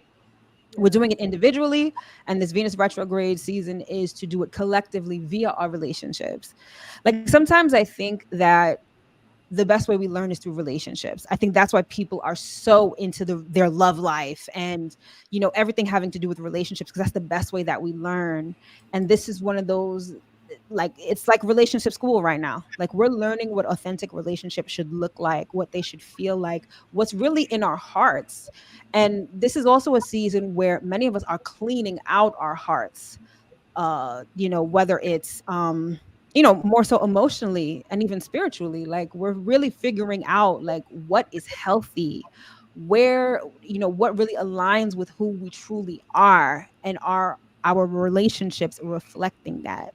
So again, I feel like a lot of relationships are just on the chopping block. A lot of relationship ideas are on the chopping block as well. And thank God, because some of the things that are circulating, some of the ways that people have been living, is just straight trash. Straight trash. These bitter, And I bitter feel like relationship now is the gurus. time Yeah. to clean it up. I think it's just radical self love. Venus and Leo, radical self love. Like, do you love yourself? Do you know yourself? Like, from the space of, um, because Leo is children, like, we start to put ourselves away as children to belong. We start to, like, I remember being a little girl thinking, I need to be friends with girls who are light skinned because they are prettier. I remember thinking that. Hmm. Venus in retrograde in Leo would say, go clean that shit up right now. Like it's radical self-love, the ways that we have abandoned ourselves and allowed ourselves and broken ourselves. Come home to yourself. That's what Venus, and feel good in your own system and who you are, and know that you have value just as you are. When I say that now, I've been doing this work a long time. And even 10 years ago, I didn't understand it the way I understand it now. Now I understand completely how important it is to know myself. I didn't know it before. I really didn't. I didn't know what I was missing. I didn't know. It's everything. It is the key to everything, knowing how you function, the codes that make you who you are. and you didn't learn them in your household. Not, it's highly unlikely that you learned it in your household. Radical self-love. That's it. Yeah, that's deep. That's deep. You're talking about the heart space, and it always reminds me of like Christ consciousness Hmm. and him separating himself from the Pharisees. Him overturning the money tables in quote unquote his father's house or in the temple, and how mad the Pharisees were to the point where they went to kill him according to the mythology. And Hmm. you talk about the radical self-love, but that's what it takes. It takes you flipping things over. It takes you you know changing things around. It takes you. Jesus had to leave Nazareth, his home, because they weren't receiving him. Where are Wasn't you he in the home in desert your for heart? 40 days and 40 nights? He was, Like, and this Venus exactly. And that's Yeah, the retrograde. Venus retrograde that's is Venus 40 days retrograde. and 40 nights. Exactly. Yes, Yeah, it's yeah. so. So God, there was something else you said I wanted to say something about. And I didn't Oh, mean to oh, cut oh, you off. I'm oh, sorry. no, no, the South Node that's going, the game. the South Node going through Libra, right? It's it's this uh like, as a woman, I'll say it this way. As a woman, I feel the conditioning in me to overstep myself for somebody else. It's conditioned in my system to do it, to think of a man, or how, or to be geared towards making my life about a man. I was conditioned that way. I was told through fairy tales and television shows from early on that your main purpose in life is a man. Is to have one, is to make one happy. To undo that shit takes everything, all the power I have, literally, because the body is wired to it, the emotions are wired to it. And if you, for me as a woman, I know that I'm not trustworthy to my purpose if in the back of my mind I'm considering what man has his gaze upon me. I'm not going to be myself. If I, do you understand what I'm saying? This stuff is Absolutely. insidious in us. It is insidious. It's wired in everything that we do. And now we're being asked to reject it and to know ourselves and place ourselves above anyone else in our lives. And that takes practice. Yeah, yeah, definitely. Um, should have had a thought, but I lost it. So, That's okay. but It'll come back. yeah, it will come back. It will come back. But it's definitely about like you guys are saying, like being heart centered. Oh, this is what I was gonna say. As a man, we're taught to protect and provide. Like that's it. That's the Mhm. common messaging: protect, provide, protect, provide, protect, provide, protect, provide. Happy wife, happy life. Protect, provide, protect, and Mhm. it's like a conditioning over and Yeah. over. And you hear that so much. You get in relationships with women, you neglect yourself. You'll just start to make sure she's happy, make sure she's favorable, make sure everything's good with Mhm. her, and work all these excessive hours and do all these things and buy all these things to try to buy love, so to speak, tricking, right? Mhm. They say you ain't tricking if you ain't got it, right? But when you get it, then people are conditioned to start tricking because you got it, right? This is the messaging. But Mhm. you much more than that, even as a man, you know what I'm saying? I'm not only that, I'm a problem solver, I'm a priest, I'm Mhm. a magician, I'm a poet, you know what I'm saying? I love art, right? I love Mhm. music, I'm multifaceted, and you can't limit yourself through these social conditionings, from Yes. what they're feeding you. You have to search thine heart, and to thine heart only be true. So that's really the energy I feel, Gavin, what you're saying with Venus and Leo. It's that Christ energy, that child being childish but not childlike, and tapping into that inner child, that inner space of joy, right? That inner space of happiness, because Venus is a planet that rules Taurus, right? So it Yes. all goes back in full circle to Jupiter and Taurus, right? And that's where our most luck, our most success will be, when we search our heart to find that element of Venus, that element of joy, that passion, that element where you are in your state of peace and enjoyment, and cultivating that on a day to day basis. Even if your external reality doesn't look like that, cultivating, planting those seeds in the mind so that they eventually will sprout over time, just like anything else in nature. And let's talk about the full moon the full supermoon in Aquarius. All right, this is a supermoon. That means the moon is closer to the Earth. Um, and we're in the age of Aquarius, the beginning stages of a 2,500-year cycle. What does that look like, and what are some of the things we should do to get ourselves ready? So This this is happens going to on be Tuesday, actually. mhm, at 2:31 p.m. Eastern Standard Time. Yes, ma'am. So I love the numerology of this full moon because it's happening at 9 degrees, and 9 is a very powerful number in terms of numerology. It signifies completion, but not finality. So it has this energy of transformation. It's like we're sort of in this transition period between the old and the new. And with Aquarius being a sign focused on the future, it's like we've got our eyes toward the future and we're sort of wrapping up a lot of the things that we're sort of meant to leave behind. Full moons illuminate, so it's going to show us where we need to improve upon ourselves, because Aquarius, apart from just being future focused, it's very much about improvement and innovation. So it's almost like the full moon is going to show us, okay, what do we need to improve? We're supposed to be going here, we're supposed to be going into the future. What do we need to improve in ourselves, in our relationships, in our situations, in order to be in alignment with the future, with where we're trying to go? Being a super moon and being a full moon, I think it's going to be extremely emotional. Although we're not going to want to approach it emotionally, because Aquarius is not necessarily an emotional sign. Being that it's an air sign, it has a lot to do with the intellect. I feel like we're going to be thinking about the things that we want. Meanwhile, we're having these feelings that reflect sort of the old story. And again, thinking about it sort of from a logical perspective on, okay, this is what your 3D reality shows you, what you think and believe about yourself, point blank, period. And so if you're triggered, it's really because there's something within you that needs improvement. And I think that this full moon in Aquarius is going to show us those things.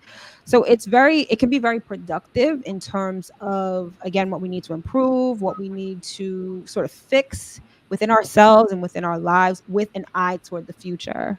So again, I think because, the future is all about raising our vibration, is going to call on us to find that part within us where we do align with that particular frequency that we're trying to get to. So I think it's going to be kind of emotionally triggering, a little surprising also, because the modern ruler of Aquarius is Uranus. So there may be surprises that come up that really trigger us, but triggering us to sort of get us in line with where we're trying to go. Hopefully that Mm-hmm. made sense. Ashe. Ashe. Yeah, Deep, deep. so good. Um, I I tend to work with the new and the full moon together, and this cycle started with the last quarter moon in Aries, and the, the last quarter moon is are um, where we are really gathering up the old, like, it's where we're saying, okay, I'm really completing a cycle. So with the last quarter moon in Aries, and Aries is the beginning of the zodiac, we truly are moving into a new cycle. The universe ebbs and flows, 3 steps up, one back, four up, two back. Like, the universe does that. It's a very gentle process, which I love, It's right? the Which yo-yo. it really is. And so when people are in crisis, it's because they didn't honor the signals that came gently. And that when you ignore it, then it becomes a crisis, because the universe always works gently. So we have been having this new cycle starting now for about a year and a half. And now we have the last quarter phase in Aries, which means that building, we're really taking on what we're becoming. So for me, like, I am considering, how will I build myself, because Aries is about the self, so that I can also then extend my life. One of the greatest benefits of being a person who's 50 something is that I realize that you got to sustain this shit. You don't know that when you're 30 something. You don't. You don't know. Especially if you're working for somebody and you're not really, you're just going and doing a 9 to 5. But if you're going to be an entrepreneur and create your own reality, it has to be sustainable over extended periods of time through seasons. You have to extend, you have to sustain.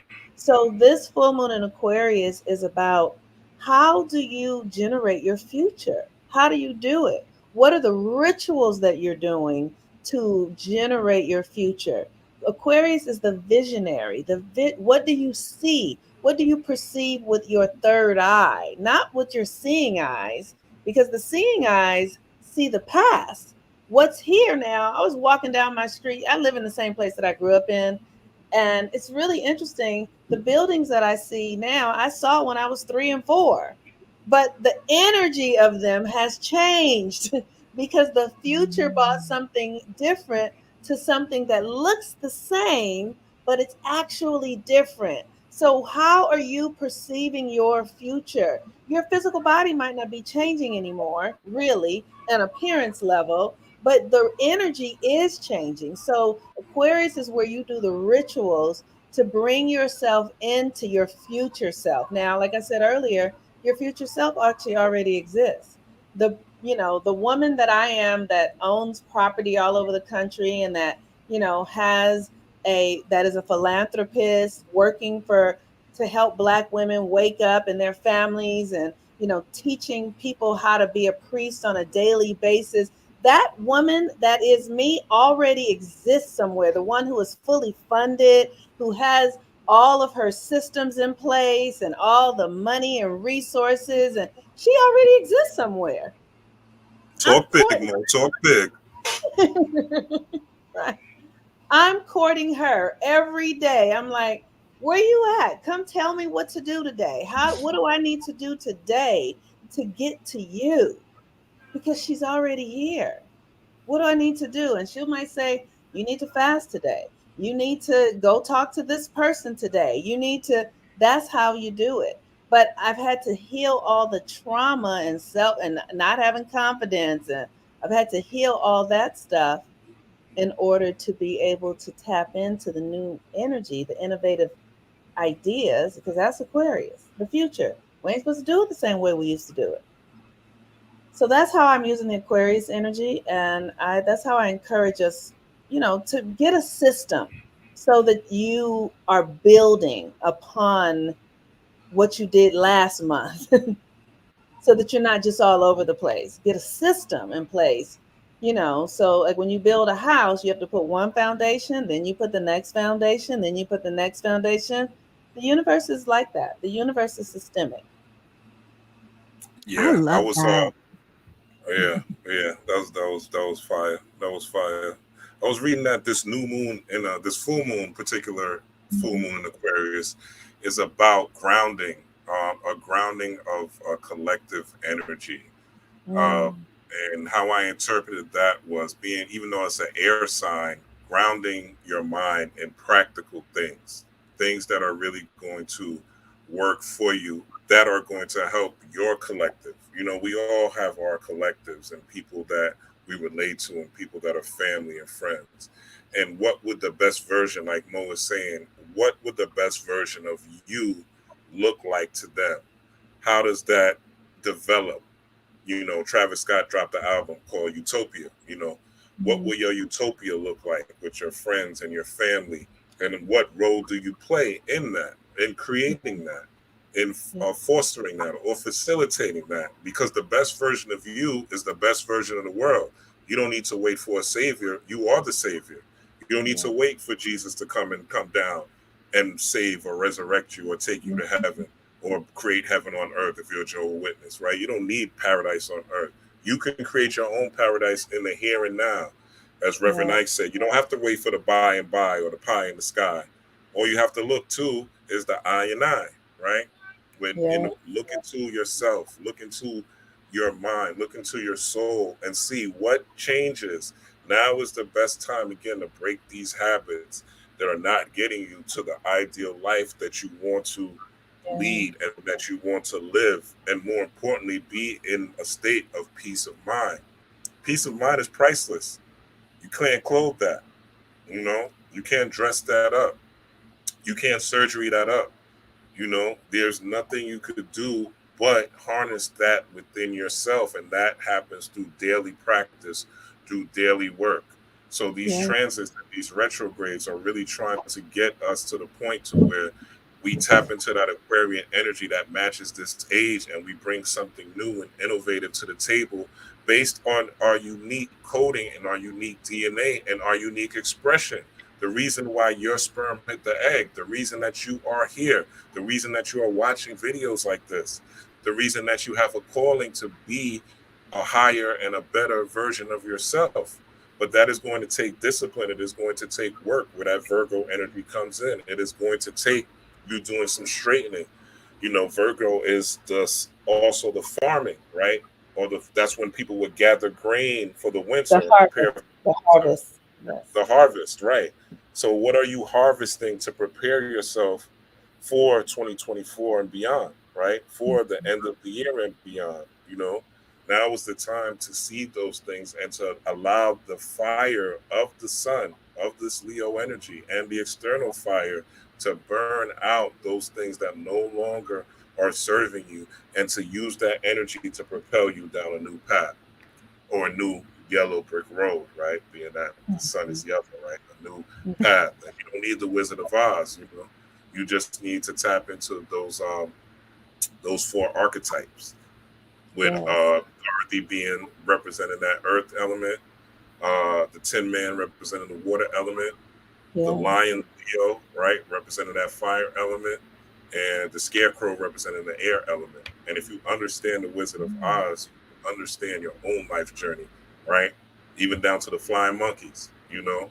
Flying monkeys, that's the media, you know. That's those people out there telling you what to do and trying to tell you how to be, and for everybody to walk down the same path. But it's okay to disagree, right? Shout out to Jess Hilarious, right? It's okay to stand on your square and believe what you want to believe and not follow the crowd. And there may be consequences and repercussions, but if those consequences and repercussions are not in line with your vision, eventually your vision will win. So you may suffer initially, but eventually your vision will win. It's about the future. Malcolm X, Martin Luther King died broke, you know, died poor. Tupac died poor, but they live forever, you know. So it's not to say you want to die poor, like that's not my goal at all. But we're in a new time, in a new era. But you also want to use what you have to impact humanity in the best way possible that is uh, unique to your individual unique design. And with that being said, ladies, let the people know where they could find you and your services. Mo, you could go first. It's okay. You've been going first. It's fine. Okay. Um, First of all, Junkyard Jedi said, "Is this a good time to end or Oh, I pause didn't even see friendship?" that. Yeah, Yes, let's say it I is. do that. Yes, it is because the South Node is going through Libra. Yes, this is a perfect time to focus on yourself and your own needs. You guys can find me at Monique Hill with moonmama.com, www.hillwithmoonmama.com. That's my website. You could also find it just at moniqueruffin.com. It's the same. And you can find me on Instagram, Monique Ruffin, and Twitter, Monique Ruffin, and Facebook, Monique Ruffin. All Monique Ruffins. Thank You you. want to answer that, Mel, and then drop your info? Yeah, I agree with Mo. Like, especially that South Node through Libra is just chopping relationships left and right that are not in alignment with who you truly are and or what you truly want. So if you find that your friendships are not balanced, if you find that they just don't reflect even where you're trying to go, right? Because a lot of times when it comes to friendships, we hold on to people for comfort or Mm-hmm. because we've had history with them. Well, history is not the future. And if you want something different, you've got to do something you haven't done to have something you've never had. So if that relationship ain't going into the future with you, it's time to let it go. That's right. You can find me at divinefeminineworks.com and Divine Feminine Works on all platforms, including YouTube. Excellent, excellent. Yeah, and to answer that question, I think yeah, it's definitely a great time to end and pause friendships. But I would say add on to this and say I wouldn't dismiss people. A lot of times when people get knowledge of self and they start to wake up, they like just totally. Now, if you need to cut people off, of course, cut people off. But remember that you were once them. You were once lost. You were once ignorant. You once didn't know anything about a planet, about a star, about a mantra, affirmation, none of that. You were just being programmed like most of us are programmed to just follow the matrix, right? And to follow the agents in the matrix and to do what the crowd does. So a lot of people are still on that pathway, and that is their journey through life, and you have to respect it. Like I have friends that know nothing about this, don't care to know anything about this, but they still serve a purpose, whether it's just to have fun, whether it's just to talk shit, whether it's to talk sports, right? Talk about movies, whatever, right? Things that I'm into, but they're not necessarily into spirituality. You have to know when to hold them and when to fold them. When's there, that's not the space for them, and when there is the space for certain people. And you should have friends for certain things. I don't believe in just throwing people away. Especially being a former street nigga who woke up. If nobody took the time to talk to me and nobody saw something in me or some light, I wouldn't be who I am now. So You're definitely always becoming who you are now. You were born to be who you are now. You were Ooh, never who you are now. So nobody did that shit but you. Like you right. created that person who saw you because you knew that you needed to be seen. So I take yeah, it. okay. I All take it. right. Yeah, yeah. I'm definitely the lotus that came from the mud, for Yes, sure, yes, sure, that's for sure. But like you said, the lotus was already in the path. ground. That's a valuable path. We need Mhm, people who have that path of going from, what we would call like in LA they call it the bottoms or the gutter, right? We need people mhm. who have that because that's the real path of power. That's it. Hmm. Perfect, perfect. This was an excellent show, excellent lecture, excellent talk. With that being said, I am Rob Blackstorm. You can find me here. You can check out my live I did yesterday on Leo season. I dropped a lot of stuff, a lot of rituals, a lot of information. 3 hours long, but chop it up. Do what you need to do. And again, shout out to Monique Ruffin. Shout out to Mel. And shout out to you guys that are watching, that are liking, that are subscribing. I appreciate y'all. Until next time, peace, power, and prosperity, Bye, everyone. and love, and soul.